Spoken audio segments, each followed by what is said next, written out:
abandoned cats really get sad? Yes, cats who are abandoned or feel they've been abandoned can become sad. In fact, some become completely devastated, and that is no exaggeration. I have a heartbreaking answer for you from my personal experience. In a time when I was far more ignorant and inexperienced than I am now, it haunts me to this day. When I was 10 years old, we went to visit family in Florida, and only days before that visit, their beautiful and sleek Bombay cat had kittens, all of which looked just like their mom. I had never seen baby animals in person prior to that point, and I'd never owned a pet. After about 3 weeks, one of the male kittens became very attached to me, to the point that he would follow me around the house. Whenever I went to bed, even for a nap, he would leave his mom and siblings to slowly and steadily crawl up the blanket on the side of the bed just so that he could sleep inside my left armpit.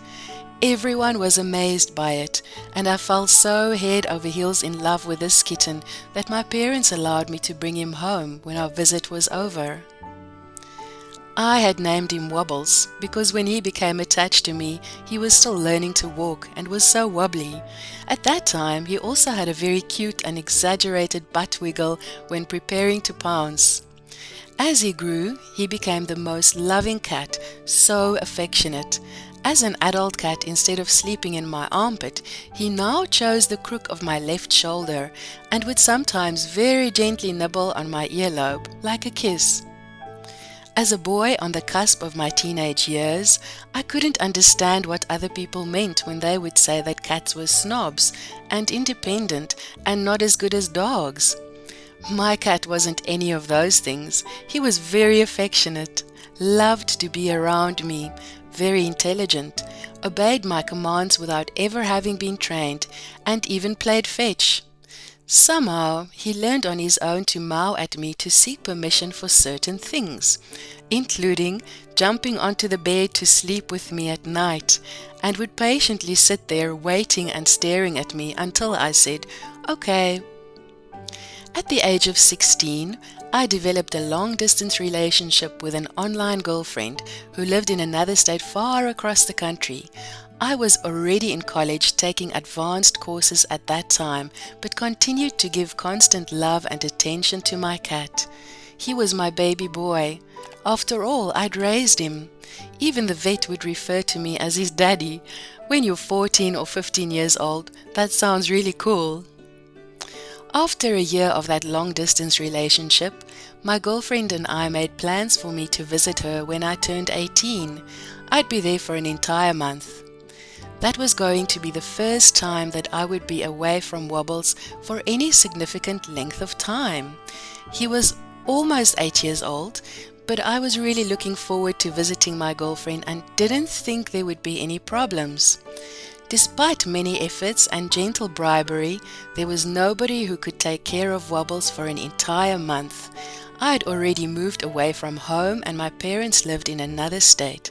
My only available option was to look for a kennel that would keep him for a month. It was a bit expensive, but since I'd been saving for a year for my trip to visit my girlfriend in California, I'd had enough money to pay for it. So I had Wobbles put in the kennel, gave him a cuddle and a kiss, and was content that all would be well until I returned in June. I had a wonderful time visiting and spending time with my girlfriend. I was sad that the month had gone by so quickly, but I was looking forward to returning home to my baby boy. When I arrived to pick him up at the kennel, the staff were very surprised that I was even there. "Didn't he know? Didn't so-and-so call him to tell him?" "Tell me what?" I said. Within 3 days of delivering Wobbles to the kennel, he had developed severe diarrhea, was refusing to eat or drink, and stayed huddled in one of the back corners of the cage. He was so ill and dehydrated that they had to send him to the vet. Wobbles had been so devastated and in so much shock from my absence and his new surroundings that his mind and body simply couldn't handle it. The vet said that he was so far gone and suffering so much that she had no choice but to euthanize him. Nobody had called to tell me. I was completely destroyed. This occurred almost 11 years ago, and I've never really gotten over it. I get misty-eyed even as I'm writing this. The vet herself told me that my cat must have loved and trusted me so much and been so secure in his home environment that when I put him in the kennel and didn't return after a couple of days, he felt that I'd abandoned him and he was starting to die from what amounted to a broken heart. But never in my wildest dreams did I think this would happen. I didn't know that he'd have that kind of reaction. I still blame myself. My poor cat was heartbroken because he felt that I'd left him for good. Over the years, I've brought new cats into my life. I've vowed never again to leave them for more than a couple of days, and never to take them from their home environment where they'd become so accustomed and felt secure. If I needed my cat to be watched, the person had to come to my apartment rather than taking the cat to theirs. Love your cat. Treat it right. Don't take anything for granted. Never do anything that will make him feel you've abandoned him, because it might hurt him so deeply that he never recovers. Since Wobbles' sad demise, I volunteered at 3 shelters. 2 are a non-kill shelter and the other not.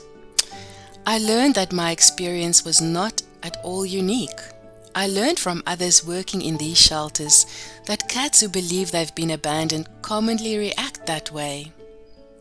Dogs rebound more easily, but cats have a very difficult time getting over abandonment and often die in shelters from what several of them informally called broken heart syndrome. So, we are animals, my love. We would like to spread the love for animals to the whole world by collecting meaningful stories about them. If you have good stories, please send them to animalsmylove999@gmail.com. Thanks all, goodbye and see you soon.